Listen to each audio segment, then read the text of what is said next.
Welcome back to the Family Focus. As always, my name is Derek, and I am here with Jason. And this is the eulogy of the 2024 Red Sox. Uh, we were hoping this wouldn't happen, but it's happening. And not in the way I think we would have hoped for, but I guess it's happening.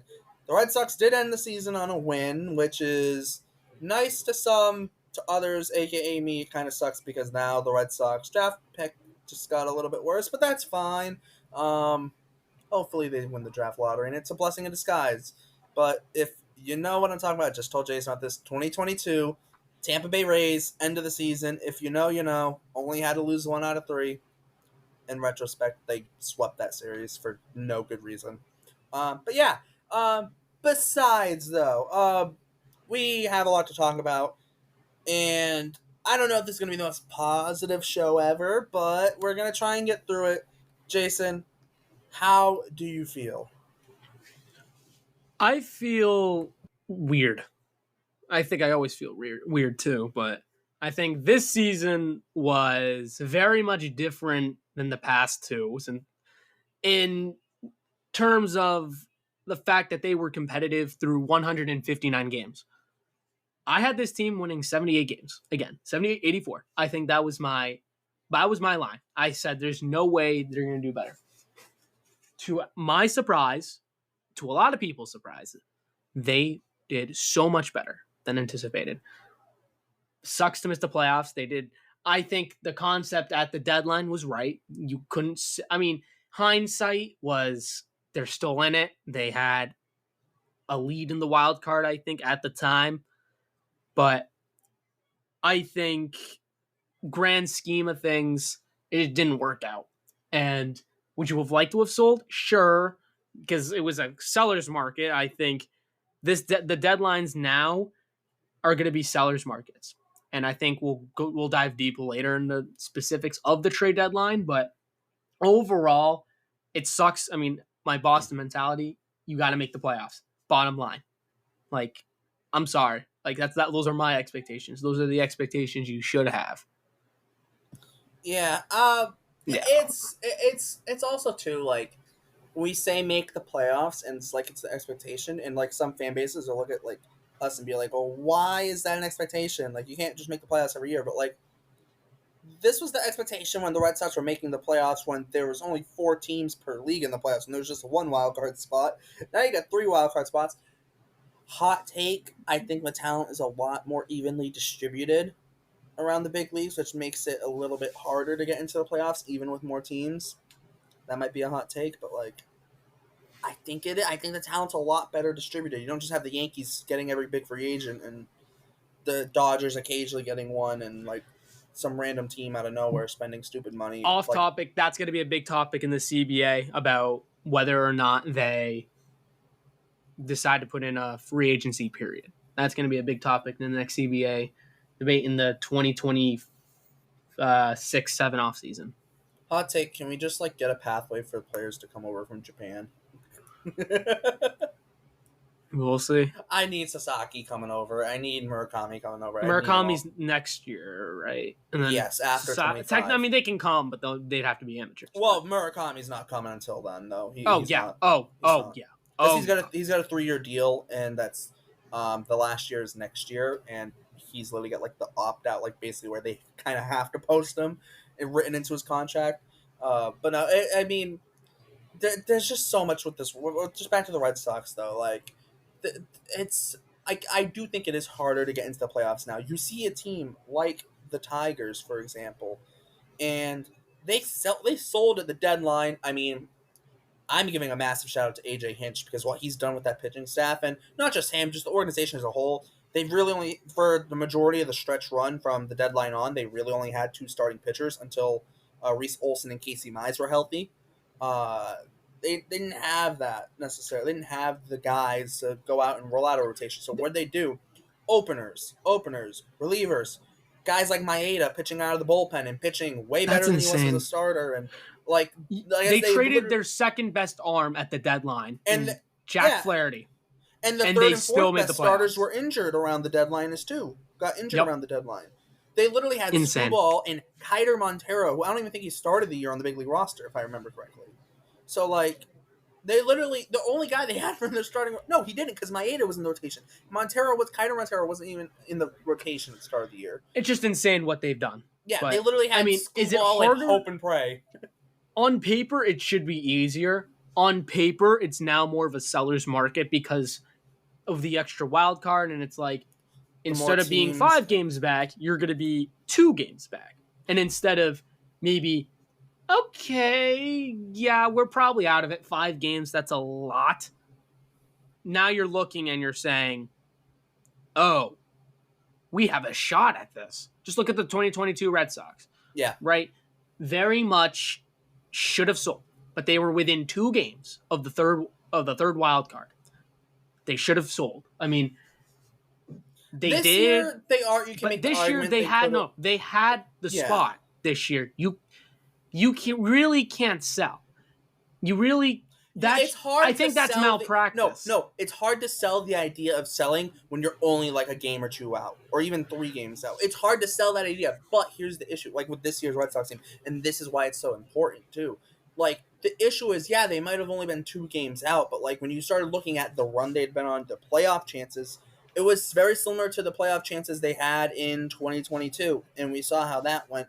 And they were never going to go step that full. They were never going to go all in. And I feel like, to me, if you're not going to go all in, like, sell, right? Like that's at least how I kind of feel like. Because like, I mean, and no, in not some really. sense. Well, I don't agree. mean all in, but like, but I don't mean like all in. But they weren't even like they added what they needed to in terms of like they added a couple relievers. You add in a James Paxton, who unfortunately gets injured. The paper moves But, like, were really good. Yes, but like realistically, when you look at what everyone else did, right, and what other teams did, it just doesn't like it. It's not really pushing the needle. Even those guys, like they're not moving the needle enough to where it's like, oh, this team is significantly better or anything. And I think that's where it starts to become an issue because there's so many teams competing. You have to make a move at the deadline if you're around that wild and you're in that wild card mix. Like I think that's the big issue for this Red Sox team. When you only had 4, even when it was just the 5 teams in the playoffs, and even I think now, especially with the talent, I feel like there's so much good talent around the league now, where it's like it's so much more spread out and whatnot, where you're in a spot where like you need if you're around that mix in the deadline, making minor moves isn't gonna add a ton to your team. You have to go out and make moves, right? Or be aggressive and add like impact pieces. Was Lucas Sims on a run when the Red Sox traded for him? Yes, he was. And was Luis Garcia having one of his better seasons overall? Yeah. But like if I would have told you at the start of the season the Red Sox are in a wild card contention and they traded for Lucas Sims, Luis Garcia, and James Paxton, you're gonna look at that and go, "What the heck are they doing?" Or like, "That's it?" Or, and then don't get me wrong, I Not like even. Lucas Sims. Like I like Lucas Sims, but he's got a career 4.50 ERA. Like, it's not like you need guys like that in your bullpen, middle relief, right now. But like, what I'm saying is it doesn't move the needle enough for those to be your only moves. But the thing is, too, like But they're in a spot where they couldn't really buy. no, like Cotillo that, said though. it correct. They earned what they played for. Like, Yeah. that's all they earned, right? Like Yes. you do this well, your reward is not going to be as high as if you perform better. Mm-hmm. Had they been like 5 games better, 10 games better, that's a completely different story. Here's a question. If they're not the Boston Red Sox, do they buy at the deadline? Let's be honest. I don't know if they do. You mean if they're like a lower market? Yeah. If they're the Tampa Bay Rays, same exact roster, same exact farm system, same exact contract situations, hypothetically, just like hypothetically. If they're not Red Sox, I think they sell at the deadline. But here's the issue. But here's the issue with that. It's like a lot of what ownership in the front office cares about is like fan reactions. That's something that happens with a big market team. If the Red Sox were going to sell, it would have been a full-blown fire sale. You had Nick Pivetta, Chris Martin, Kenley Jansen. We'll get to the Kenley Jansen stuff in a bit. I'm fairly certain we have a lot to talk about there. And who am I missing? O'Neill. O'Neill, right. Those 4 guys alone will net you really, Legit really good pieces for the players. future. Yes.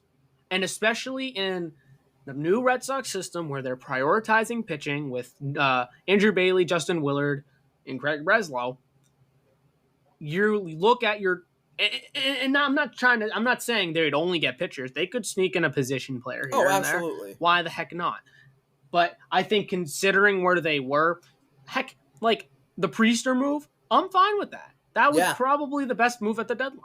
Or that was the best move, but it wasn't based a deadline on results, move. yes. Yeah. It wasn't a deadline move. No. A lot of people say, oh, yeah.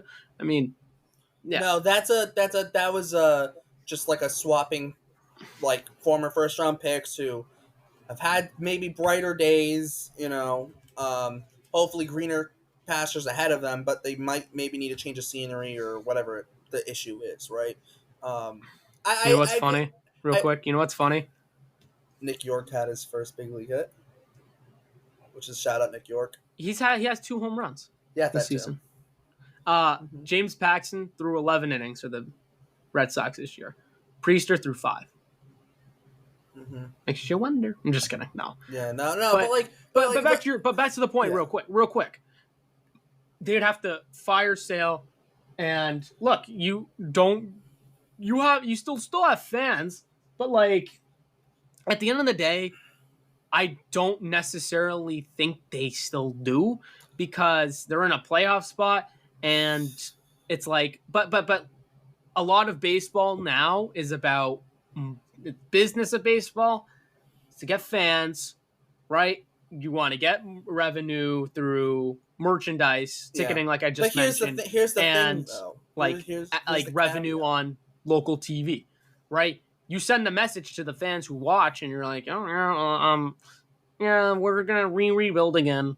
We're gonna do that. I don't think that's the message. But though. I don't know. It's a very interesting don't get me discussion. Wrong. It would take. You definitely need some damage control, right? But if the Red Sox sold at the deadline, you can very well sell people on. We didn't think this team was good enough. They've had a good run, but this year isn't our year. And don't get me wrong. Is that a hard pill to swallow? Absolutely. It's a hard pill to swallow. Why are they not going for it? They're in the playoff race. But if you very well can come out and say, they're not going to say, oh, Marcelo Meyer, Roman Anthony, we're waiting for them. They're not going to say that. But let's be honest with ourselves here. Even if the Red Sox get into the playoffs, and like we said, if they get hot, they're a pain in the ass to play for, they're not a World Series contender. They get into the playoffs. You never know. No, but what I mean is they're not a World Series contender, and like they could make a run. Don't get me wrong. But you're not going into a postseason with that Red Sox team and going, oh, crap. Like, okay, game 1, they got Tanner Houck, who's faded, and now that we know that, or Nick Pavetta's pitching game 2, like, you know that's what I mean more so. It's like your playoff rotation would be Houck, Pavetta, Bayo, everyone else. Bayo. Probably Bayo. And then everyone else. Yeah. Which is like, that's not really a play. That what considering what we saw this season, probably wouldn't have gotten you that far. I was so wrong in saying that 3 years ago. I said these Red Sox starting pitchers have been not great lately. They're not going to do anything. And Pavetta in the pen. Whoa! Wow. Coming in as a swingman for Sale. Wow. Sale wasn't even at his A game. Evaldi was really good. But I think that's the difference, though. But the one thing I will say, though, back to the original point is, like, if you are absolutely right, it's a tough pill to swallow. But at the end of the day, I said this at the deadline. I'll go find where I said it. They needed to commit to a path. Mm-hmm. And as much as I would have hated them saying, okay, we're going to sell. We don't feel confident in this team. We're going to try to gear up for the next season, which is so frustrating as a fan. But at the same time, it's very realistic. It's very true. And it makes a crap ton of sense. Right? Yeah, also, I would be mad. Don't get me wrong. Yeah. But at least we're not thinking, okay, what if? And you don't know if they could have made a run anyways. Right? Yeah. You never know that part either. They absolutely could have made this team absolutely could have made a run. But they wouldn't have been buying the other pieces. That's the other thing. Exactly. They weren't going to buy and sell. and this kind of comes back to that 2022 discussion. 21, they buy obviously a little bit different situation. They're near the top of the division, but like Eovaldi finished fourth in Cy Young voting that year, right? Eduardo Rodriguez, like I know by the numbers wasn't amazing, but like steady Eddie, you can trust him to go out and give you 5 innings, right?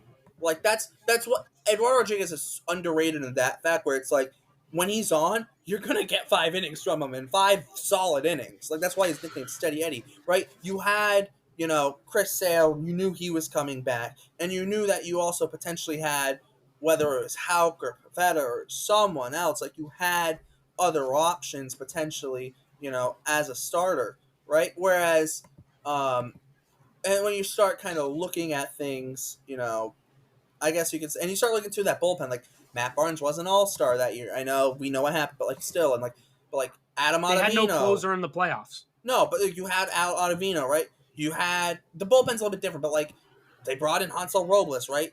That who look at the run he had. Obviously, that's the volatility of relievers, though. That's why bringing in two relief. But that's why that's why you bring them in, because they could figure out a rhythm, and if they do figure out a rhythm, they're going to be a pain in the neck to face. Yeah, but here's the thing: that 21 Red Sox team, I know Schwarber's not a first baseman, but like they filled a hole with it, a legitimate hole. Like that was did they ever really fill second base? No. Imagine had they put Bobby Dahlbeck there at that point. But no. In all, he started the wild card game.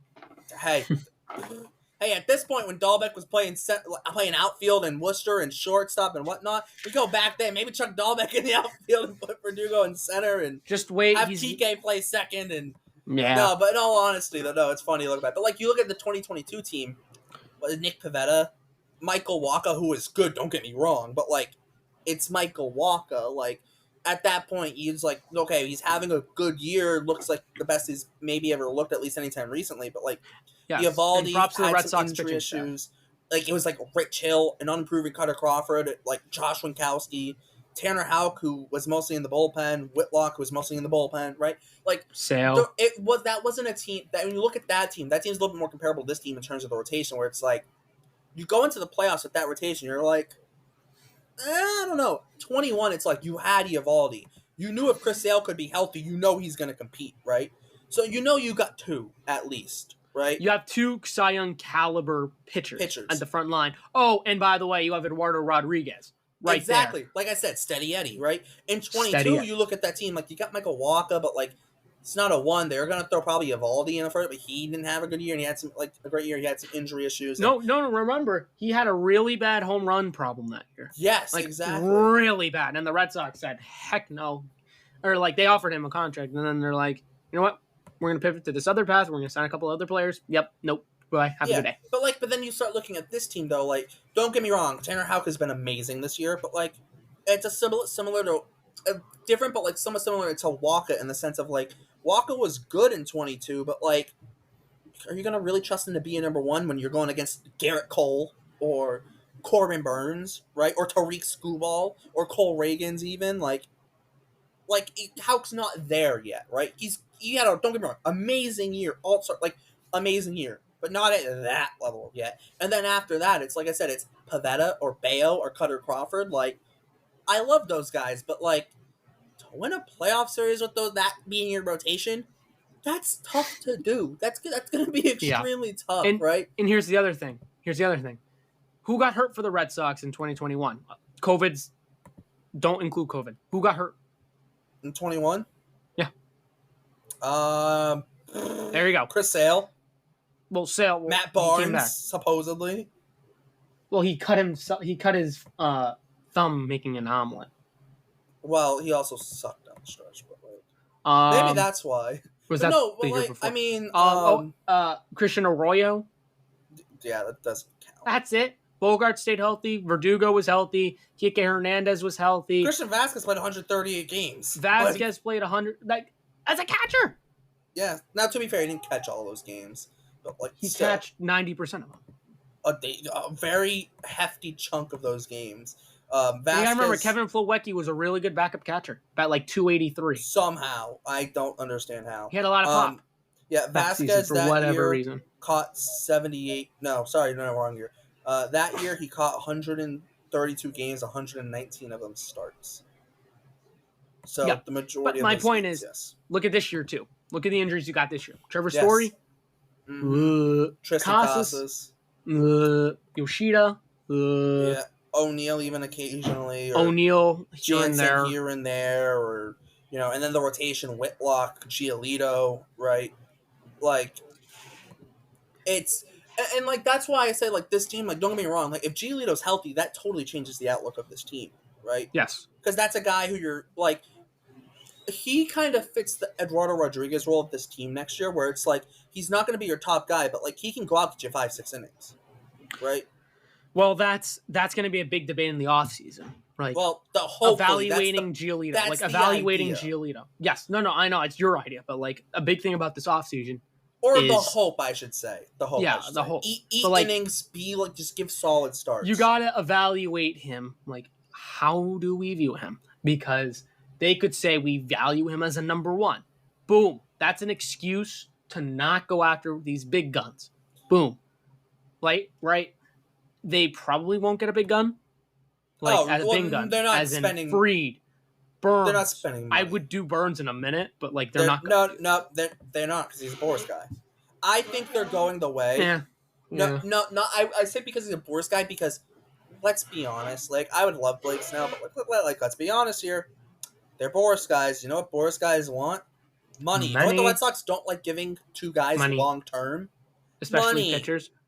Pitchers other than David Price and Chris Sale. David Price was Dombrowski pretty much putting his what on the table and saying, I want David He's like, Price. I want you now. Like, I think it was literally Dombrowski putting his what on the table and saying, hey. Yes, literally, it was.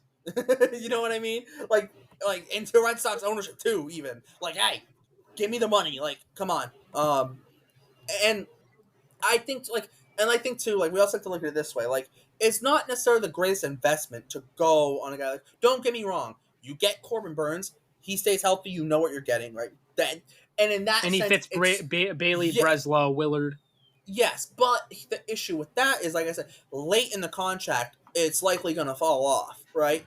It's going to fall off. And that's why they're probably holding off on spending, even if, they have the audit going on right now, so they're going to be like, okay. That's something that's not talked about, the audit. No. Although it did finish, but they didn't complete it. Well, yeah, obviously. But they're still going to, I think there's going to be potentially some movement within the organization because of that. We've already seen some of it. Yes. Oh, no, yes. A lot of these scouts got laid off. Yeah. No, but the thing is, though, is like, too, like, the thing is, like, you hear Breslow say, like, they might, or you hear stuff about they're not going to sign, this guy about, like, because they're not going to sign the top guy. They're going to go sign, the guy, like trying to turn around, like I said, Lugo, or like this or that. Like, that's okay. Don't get me wrong. Like, there's nothing, like, this is not bargain bin shopping. A guy, Seth Lugo still cost the Royals, what, 3 for $45, or was it, or something like that? Yes, something like that. Like, that's not cheap. Like, that's not cheap, and he had a really high FIP too for what his ERA was too. It's not cheap, especially when you add the fact it's a 3-year deal, right? Like, they go out and get maybe it's a Shane Bieber coming off of TJ, right? Maybe. That's so interesting. He's a 1-year prove it guy. Well, 1 year with option. That's similar to a Giolito type deal, right? Not really. Well, I think it's a 1 year with option, like an option. Yes, for Bieber. Let's see. Lugo was 3 years. He's on the books this year and next year for $15 million. He has a player option for $15 million. So that's going to be contingent on. Don't be shocked if they go after a Walker Buehler, right? Not totally the fit necessarily in terms of like not the total Bailey-esque kind of fit, but like that. Don't be shocked, right? Don't be shocked if they go and get an Alex Cobb. Do not get me. This is not me saying Alex Cobb's going to be their addition. Sean Manaea. But like Sean Manaea fits perfectly. That guy is like, chuck him in, right? But I bring up an Alex Cobb. And he's worked with Bailey. I bring up Alex Cobb because he's worked with Bailey too, right? Cobb's and like, worked with Bailey. Don't get me wrong with Cobb. Cobb is not like, you're not looking at Alex Cobb as like, oh, this is our guy, we're bringing it to no. Alex Cobb's your 5, right? You're looking at just depth. The more depth, someone you can develop, maybe he emerges as a number 1. But like you have a lot internally. Not even that. They have a lot to work with internally, right? Yes. List off the guys. Pavetta's gone. Like accept the fact. No way they give him the QO. Ready? They're going to go, you have Houck, you have Bayo, you have Giolito, who's coming back, and then Cutter Crawford, Crawford. and I'm then not Whitlock doesn't Richard count. Fitz, Yeah, Quinn Fitz, Priester. Priester. Yeah, You add another one to that, that's more depth. you could even consider maybe Penrod. But here's the thing. Here's why the Detroit Tigers make this year really interesting. This offseason interesting. The Tigers might have just like exploited like the fact that like you don't necessarily need 5 starting pitchers.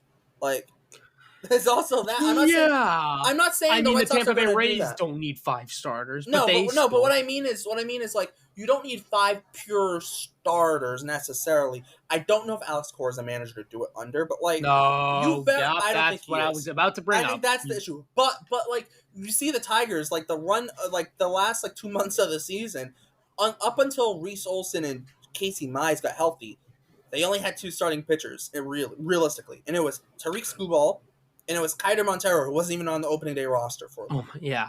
It was, and then it was openers and followers and swingmen and this and that, and get it to the back end however you can, right? Cora is not the one to do that. AJ Hinch, props to him. He did a really good job. But the reason I bring that up, though, is you have guys like a Garrett Whitlock, right?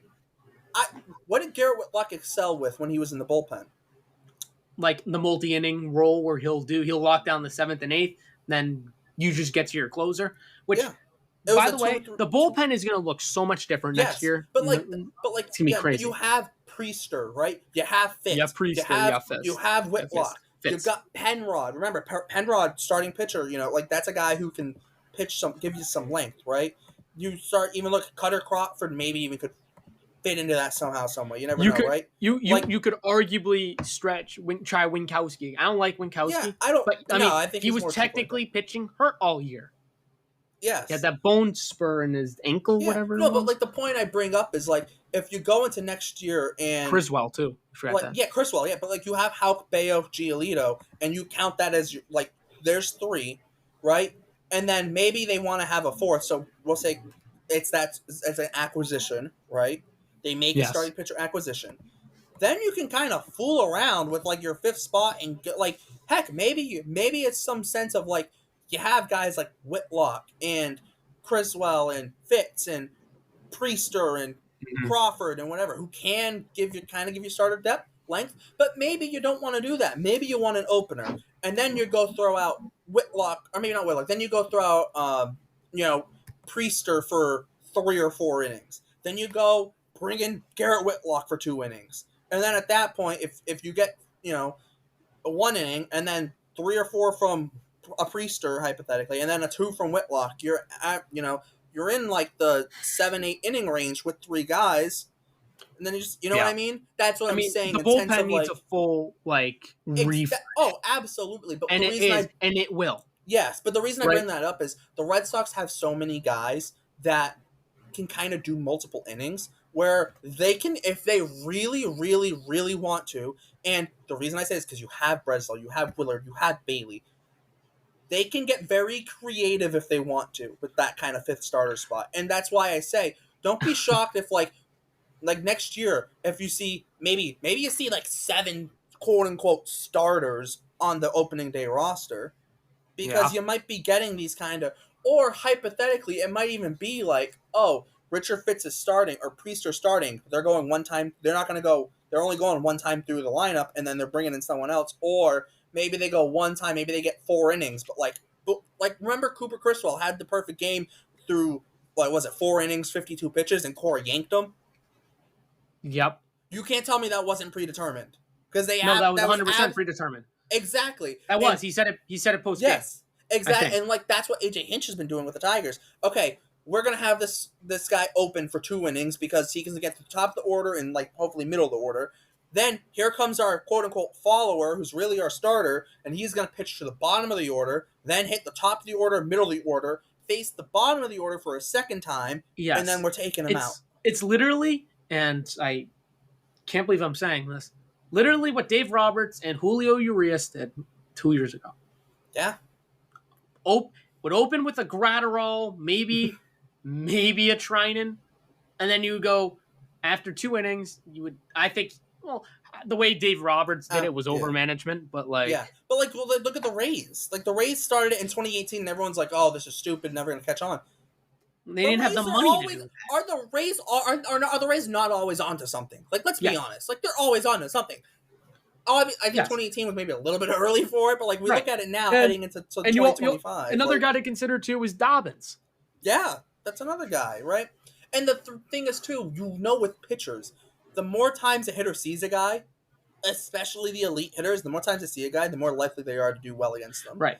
And So, like yeah. that, and that's kind of the thing with like the whole point of having the opener isn't because your starter can't necessarily go 5 innings. It's because you get the opener to face the top guys in the lineup, and then once they're done, you bring in that other guy. So hypothetically, if they face 14 batters, they still only face those top guys, the best hitters in the lineup, once instead of twice, right? And it's Yes. it's the AJ Hinch quote that he had. There was like realist that he basically said he gets to choose the other team's leadoff hitter, basically. Yes. And the other thing is, real quick, in terms of the bullpen next year, here's who you're going to have. Right now, they're going to get more arms. Yep. Here's who they're going to get. They have Hendricks as their closer, Slayton, Whitlock setup guys, Michael Fulmer. You have Luis Guerrero, who's looked really good. Penrod, right? Sox Depending on prospects what as they do with Winkowski and Criswell. But Yeah. they've been real, like, that's a different bullpen. Yeah. You add another lockdown and another maybe depth move. And, Bernardino, too. He figures some Brian stuff Mata, out. if he's healthy and has a good spring training, like, I'm not banking on Brian Mata being healthy. Two but things that are very rare. those are two massive ifs, right? If he's healthy and like ready to, and Two of the biggest ifs. Yeah, but don't be shocked if Brian Mata's on the opening day roster. And it's like, oh crap, what? And then like you look at his spring training, he has like a sub-2 ERA out of the bullpen. It's like, well, because he has it's no like, options, and they put him on the Brian IL Mata. all year. And it's also Brian Mata who has like elite potential, right? But like the point I bring up though is like it's like that because like you're gonna have guys who could potentially do multiple innings out of the bullpen. Heck, Brian Mata could be a 2-inning guy out of the bullpen, right? Garrett Whitlock could be a 2-3 inning guy out of the bullpen. That's right? what he'll probably be. Yeah, like because he said Penrod what he wants to can do do now is Penrod can do it. Boom.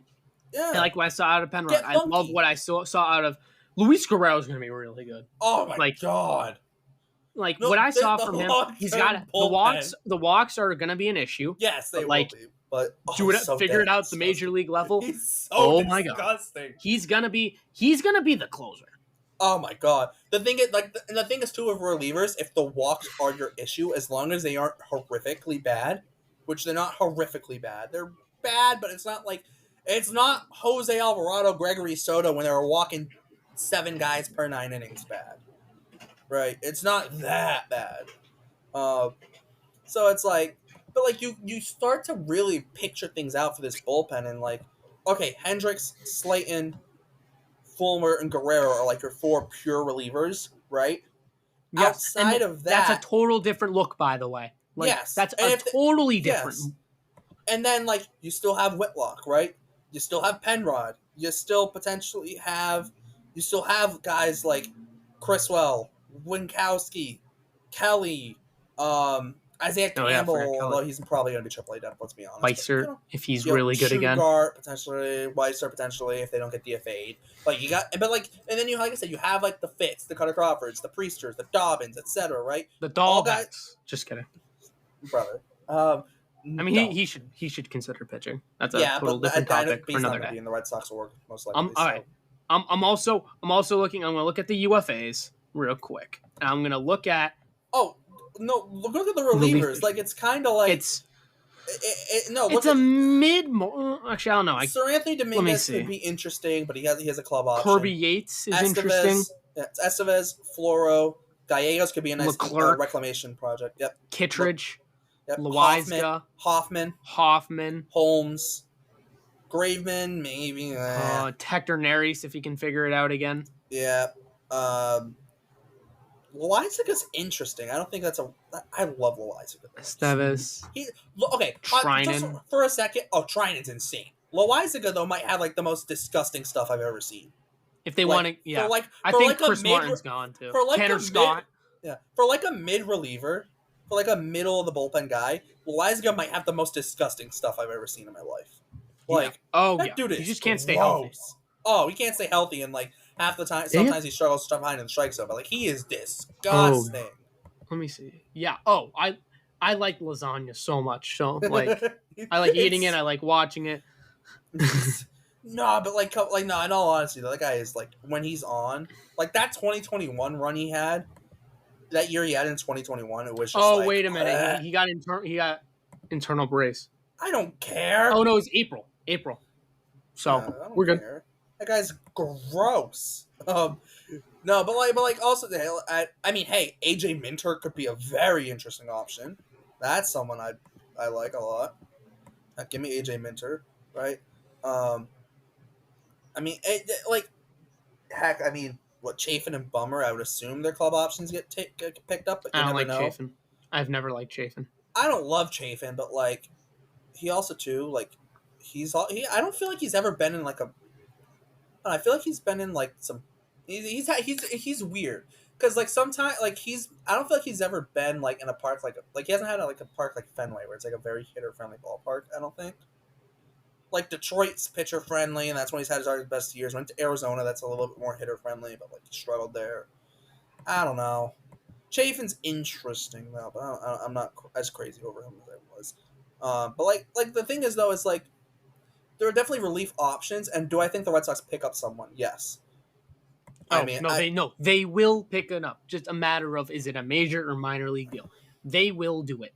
oh no, well the thing is too, you also have to remember though, and I think a lot of people forget they still have Michael Fulmer, right? Yes. And He's like a 40-man. There so, are two 40-man ads yes, it's Hunter in the Dobbins odds. and Michael Fulmer. I think people forget. Oh, the Red Sox need to add a reliever. They only have Hendricks and Slayton and whatever. Like no, they do have Hendricks Michael and Fulmer. Fulmer could be your two biggest pieces next year, and they haven't pitched at all in Literally, no, 2024. literally. I think people forget about Fulmer because they gave him a minor league deal. 2-year minor league deal, which is very Yes, rare. And it's basically like, we want you, but like, bear with us. but We'll you're help you injured. rehab. We have good hospitals. We'll help you rehab. We'll put you on the 40-man. You're going to be given a good shot at spring training. And boom. Yeah, no. That's the other thing too. Actually, yeah, no, they do have to add Fulmer though this offseason. They do have to add him to the 40-man. No, If they don't, no, he's I don't because know. he's Rule 5 eligible. They do have to add him. Yeah. No, So would another team probably? yeah, someone would take a flyer on him. He's like someone would take a flyer on him. Like no way someone wouldn't. Like I don't see why not. Worst case scenario, like he sucks and you just whatever. But like it's Michael Fulmer. You're gonna like you'd be dumb to not take that shot. Basically, this basically. But no, but like that's the thing I bring up. That like I think they do bring him.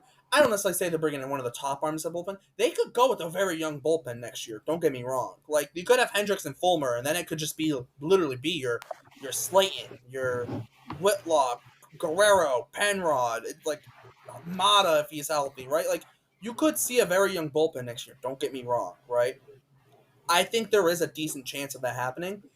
I just think that they don't necessarily. I don't know if they necessarily love that because when I think Hendricks, you have Hendricks, Slayton, Whitlock, Fulmer, Guerrero are probably the locks for the bullpen. If you add in Penrod, you're at 6.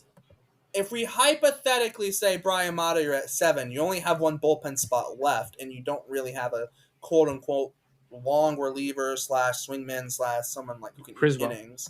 So yeah, Criswell would be. He doesn't 8, have. right. Here's the other thing. He doesn't have options. Exactly. So like when you talk about Is adding Winkowski? relievers, like Yeah, he does. it's like okay, maybe Penrod's got to go down to AAA, or but like if Penrod goes down to AAA, he might start in AAA. There's also that too, right? You know, I Winkowski probably to me starts next year in AAA, right? So it's like Bernardino's interesting because like where does he fit in? You want it, but you kind of want to have a lefty. So like Yeah, I think that's where he's it starts. interesting. He's very. I think he's a trade It's candidate to be yeah, very but like fair. that's what I'm saying with the bullpen. You could very well see a young bullpen. Obviously, you cannot bank on Brian Mata being healthy. There's also that side of things too, right? You can But never do what I that. say is like, don't be shocked they don't necessarily bring in a reliever because I think this they have a chance to be a very sneakily good bullpen with the pieces they have, Oh, just because you yeah. have like I said, you have Hendricks, Fulmer's a proven like solid reliever, right? You have Slayton, who's probably going to be your setup man next year. You have Luis Guerrero, who is disgusting, right? And then so you already have four. It's just who's the other four, and then what? But then here's even the bigger question: what's the depth, right? I think that's the thing. Do I think they bring in depth guys? Yes. Do I think they bring in necessarily a proven big league piece to the bullpen? Not necessarily, and I think a lot of people want them to, but you can make the argument Michael Fulmer's that guy, right? So I think, and also Lee Hendricks is coming in, right? You can make the argument Hendricks and Fulmer are replacing Jansen and Martin. Obviously, maybe not as good potentially, but like, but you also, I think They're the still other not bad areas. options. No, and I think the other areas of the bullpen might even be better. You're not going to have Isaiah Campbell on the opening day roster next year. No shot at Isaiah Campbell, but like, or Greg Weisser's not going to be there for the majority of the year, right? Like, I like not Campbell. shots at those He's guys. gonna be depth. I like them, but like they're more so AAA depth, right? And like that's Zach Kelly, right? Do I think Zach Kelly's like a solid middle reliever? Yeah, but like nothing more than that at best, right? And if Zach Kelly can be in AAA for you, oh, like, yeah, feed me that, right? Like, I will take that. So I think Yeah. I think that's kind of what I'm saying there, where it's like, and like you have, like I said, you have Bernardino.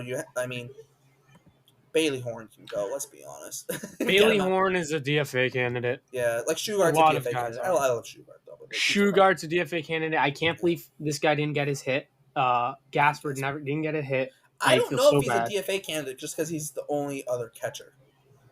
Outside, he'll be the only other He catcher might outside. he of might be a Wong. DFA for backup catcher. But then you only have two catchers on the 40. So then sign another one to a minors deal. You already have Gasper though. That's what I'm saying. Yeah. Okay. Maybe he stays. And Gasper, because he does add that extra versatility. I'm looking at the 40 man for next I know year. there's going to be Teal in AAA, but like hypothetically, hypothetically, your backup gets hurt in spring training. Now what the heck do you do? Oh yeah, another guy we haven't talked about yet, Chris Murphy. Shout out Chris Murphy, great guy. Yeah, that's another guy you chuck in there. I wouldn't even look at him because he's on the big league 60 day. Didn't even think about him. Yeah, that's another guy right there. I liked what I saw from him last year. Yes. They were trying to do. That's another guy in your bullpen who could go 2-3 innings out of the pen. I think the Tigers might have like unlocked a key here where if your team wants to get funky with it, I think you could see some interest. Like I said, this Red Sox team, they have the legitimate possibility to go into next year with like 4 set starting pitchers and then just the revolving door in that 5th spot. Like legitimately. I do not know what they're gonna do, dude. I don't. Like, that's the thing. Are they gonna trade Red? Are they gonna trade Abreu? Are they gonna like do something weird and no one expects us to? Like they don't. Yes. Like no, like, they will like, do that. They will do that. No, but what I mean is like especially on the position player side, like do they not trade either of them? And like that gets interesting. Like I don't like, you know what I mean? I don't know, man. I feel like they have to, but like because last year the obvious move was like Verdugo, get out of here. Yes, but then they got O'Neill. They surprised everyone with O'Neill. They kind of surprised me with the Giolito thing. I didn't think they were going to do that. That they were just going to be like, oh, here's just guy on a 1-year deal. I mean technically Giolito's technically, yeah. But like you obviously didn't. You didn't think it was going to be Giolito though. You know what I mean? Yeah. But like when you think about it, it does make a ton of sense that it was Giolito. Well, yeah, because it's supposed to be a 1-year deal. Like literally. Like yes. Liam Hendricks coming in. I love that move. I love Liam Hendricks. I'm still in on bringing Mark Canha in. I would love Mark Canha. I know we talked about it last episode. Minors deal. They need an outfielder. I mean, hey, you need someone else who can play center field that's not named Cedon Rafaela, especially if they trade away Jarren Duran. And I said this last show. I think I do believe Willier could play center field, but I don't think they want him in center field because he's so good in right field. Like he might win a Gold Glove this year. But the point I'm making though is like a Michael A. wouldn't be like, especially on a minor league deal, like, and he has a legitimate shot to earn a roster spot. Like that's there's nothing wrong with that. But like that's the move people are gonna lose their mind about if it were to happen. And it's like, why are we losing our mind? It's a minor league deal. He's a proven Mm-hmm. defender in center field, like elite defender. Like, why are we losing our mind about it? But people will lose their mind about everything. So there's also Yes. that. And drafting another high school shortstop out of California. That's not gonna happen. I'm telling you right now, But I that's not mean, happening. that was a lot of the outlook for last season in terms of this season, because it's kind of the eulogy. Like, a lot went right, a lot went wrong. We learned a lot about this team, and it was a good. It's I love baseball, and that's why we have this thing. It was Yeah. it was a good ride, like ups and downs. I mean, we didn't make the postseason, which I hate, but I still had a lot of fun. We went to games. We were Yeah. there. I mean, we even went to a couple together. We went to two together. Yeah. Um, Next year's class is very catcher heavy. It feels like. yeah, you draft for talent, not by necessity, usually. Mm-hmm. But That's yeah, I have a stat. what is your... So every year since 2018, the Red Sox have won game 162. This year, they won it against Tampa Bay. Last year, they won against Baltimore. 2022, they won it against Tampa Bay again. 2021, it was in the Nationals. That crazy game. 2020, I think it was the Braves. I'm gonna double check on that. I think it was the Braves. Anyways, I'm gonna continue. 2019 it was the Orioles because that was Mookie's last game. I was there, and I was. Everyone knew he was going. Mookie was leaving, so I was pretty sad. See, 2020 it was Atlanta. I was right. Shocker. And then 2018 it was New York. Yeah. Okay, I'll add this. I'll add this real quick. Cam Leiter, cousin of Jack Leiter and Mark Leiter Jr., he's in the draft next year. You know where he's going to school? Where? Vandy? Nope.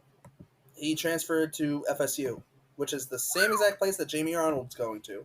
So if you want to watch college baseball, FSU might be the team to watch in terms of pitching prospects for the draft. I will add this, though. When you start looking at high school shortstops, I just did a little bit of research. You have Ethan Holiday, unless you have the number one pick, you're probably not getting Ethan Holiday. And then outside of that, it's like Kason Cunningham, who's 5'9" and probably isn't a shortstop long term.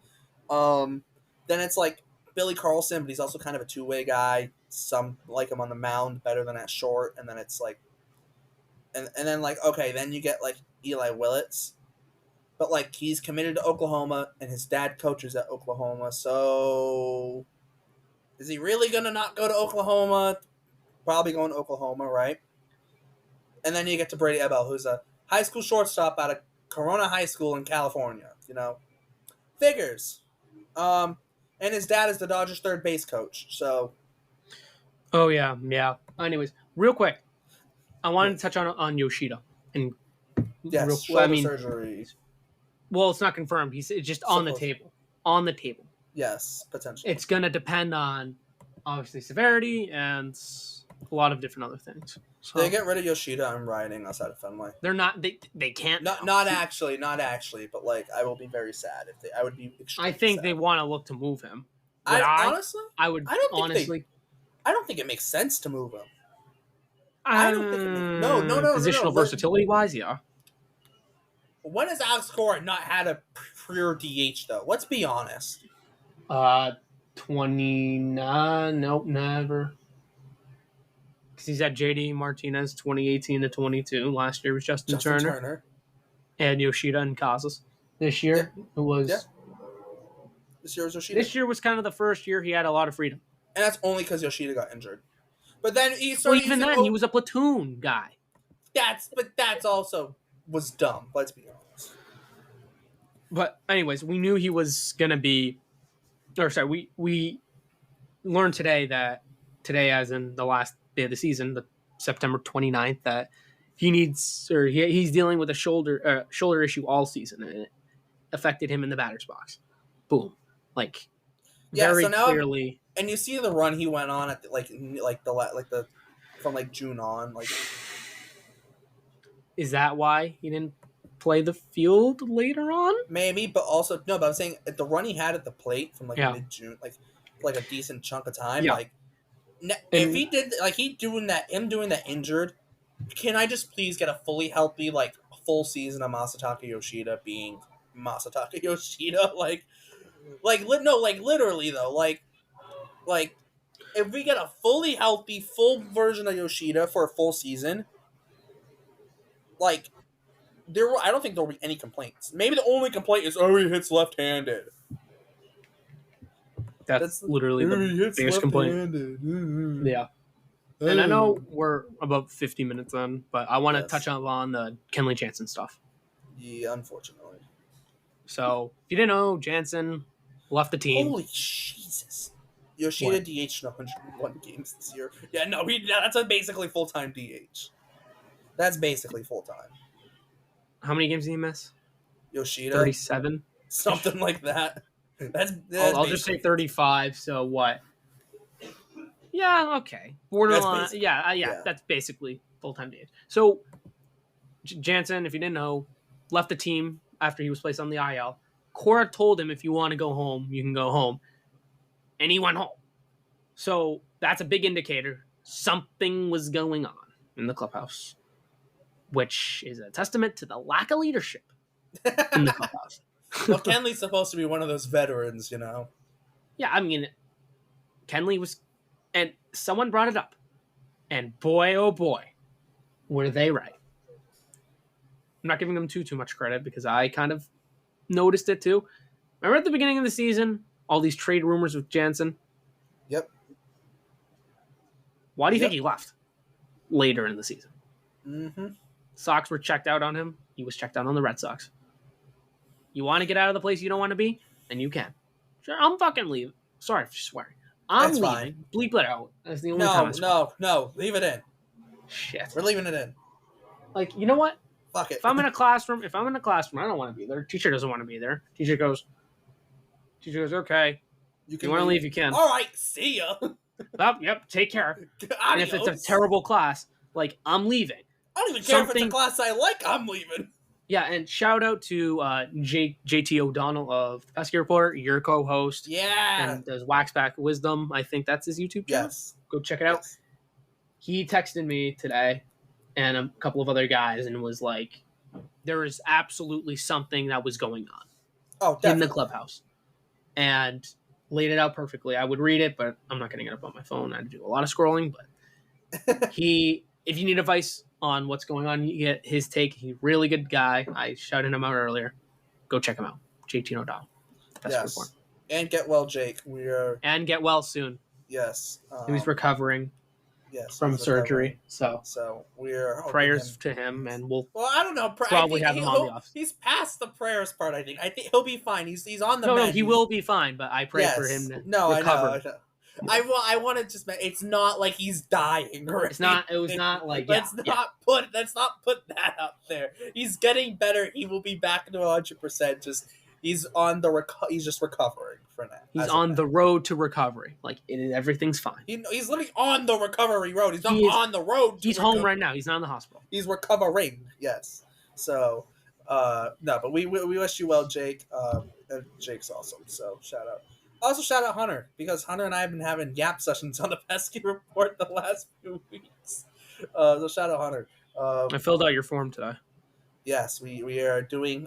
We're doing voting for the minor league season awards. Do you have access to that? Because yes, I do. I'm the one who made it. Okay, you should read mine. Oh God, what? You can do it after. Do it after. I'll do it after. But no, I have access to that because I'm the one who made it, so I can see answers of everyone. But we're getting close to an hour right now. Yes, we are. So I think we covered the majority. We'll cover the playoffs. We'll have we'll have episodes on grading, off-season look ahead. We'll have guests on. The plan is right now to do one maximum a week instead of one minimum a week, because there's only going to be so much to talk about this team. And we have lives too. So yes, we'll have a bunch of stuff. With that, shout out Shout out the Jason. Pesky Report. No, shout out to you, Jason, for sticking along with me, and shout out to myself for sticking along with you throughout this entire long ass season. Shout out to all the guests who have been on this season. We Oh, appreciate every absolutely. single Yep. one of them. I'm not Um, naming every single one, but Too much you know damn who time. you No, are. you know who you are. You know who you are. We're not gonna name everyone. But also, too, naming people leaves the opportunity of accidentally missing someone. No, we will accidentally miss someone because that's who we Oh are. yeah, we would absolutely miss someone because I have the memory of a goldfish. So yeah. Yeah. With that, Memory of a meatball. But okay.